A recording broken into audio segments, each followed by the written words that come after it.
Chapter 11. Now faith is the assurance of things hoped for, the conviction of things not seen. Indeed, by faith our ancestors received approval.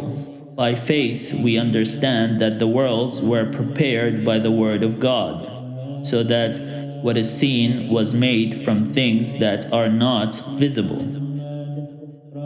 By faith Abel offered to God a more acceptable sacrifice than Cain's. Through this he received approval as righteous, God himself giving approval to his gifts.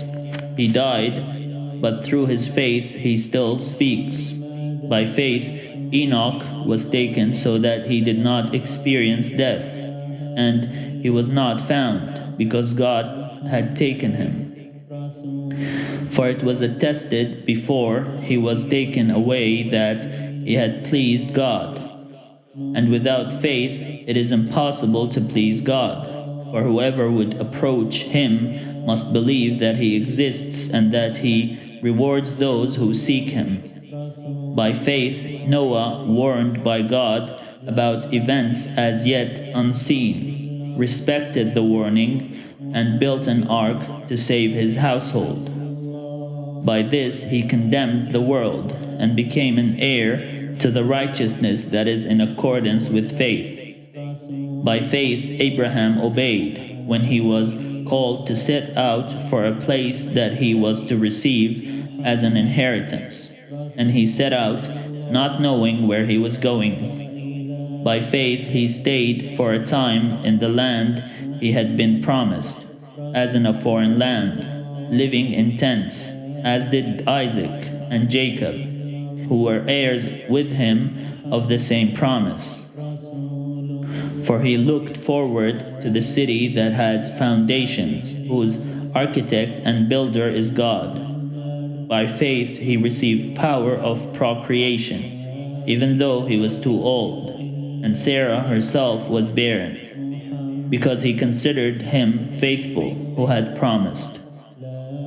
Therefore, from one person, and this one as good as dead, descendants were born, as many as the stars of heaven, and as the innumerable grains of sand by the seashore. All of these died in faith without having received the promises, but from a distance they saw and greeted them. They confessed that they were strangers and foreigners on the earth.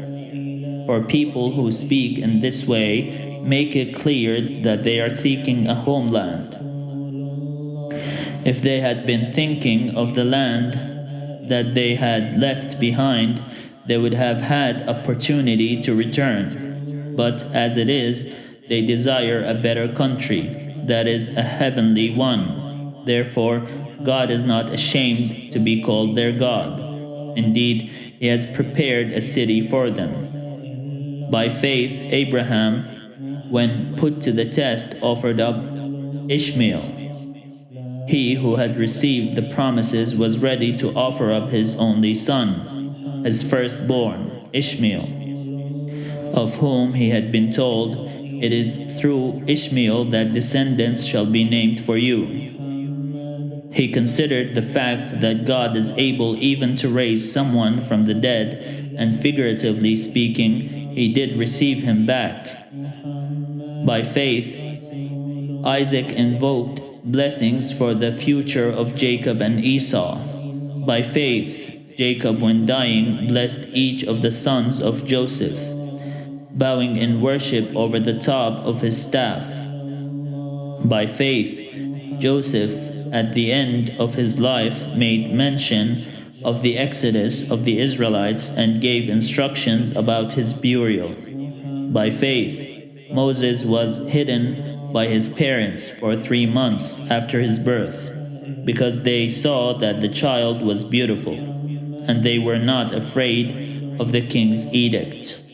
By faith, Moses, when he was grown up, refused to be called a son of Pharaoh's daughter, choosing rather to share ill treatment with the people of God than to enjoy the fleeting pleasures of sin.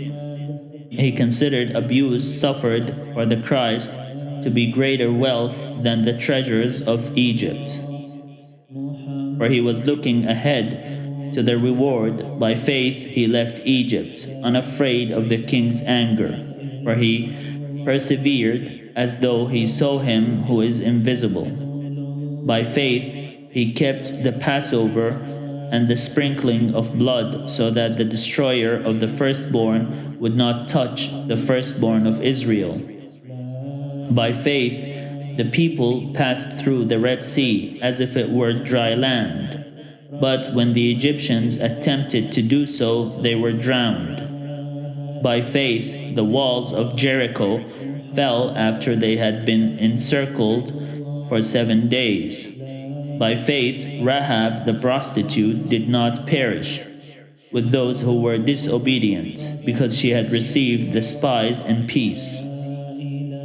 And what more should I say? For time would fail me to tell of Gideon, Barak, Samson, Jephthah, of David and Samuel, and the prophets, who through faith conquered kingdoms, administered justice, obtained promises, shut the mouths of lions, quenched raging fire, escaped the edge of the sword, won strength out of weakness, became mighty in war, put foreign armies to fight. Women received their dead by resurrection. Others were tortured, refusing to accept release in order to obtain a better resurrection. Others suffered mocking and flogging and even chains and imprisonment. They were stoned to death. They were sawn in two. They were killed by the sword. They went about in skins of sheep and goats, destitute, persecuted, tormented, of whom the world was not worthy. They wandered in deserts and mountains and in caves and holes in the ground. Yet all these, though they were commended for their faith, did not receive what was promised, since God had provided something better, so that they would not, apart from us, be made perfect.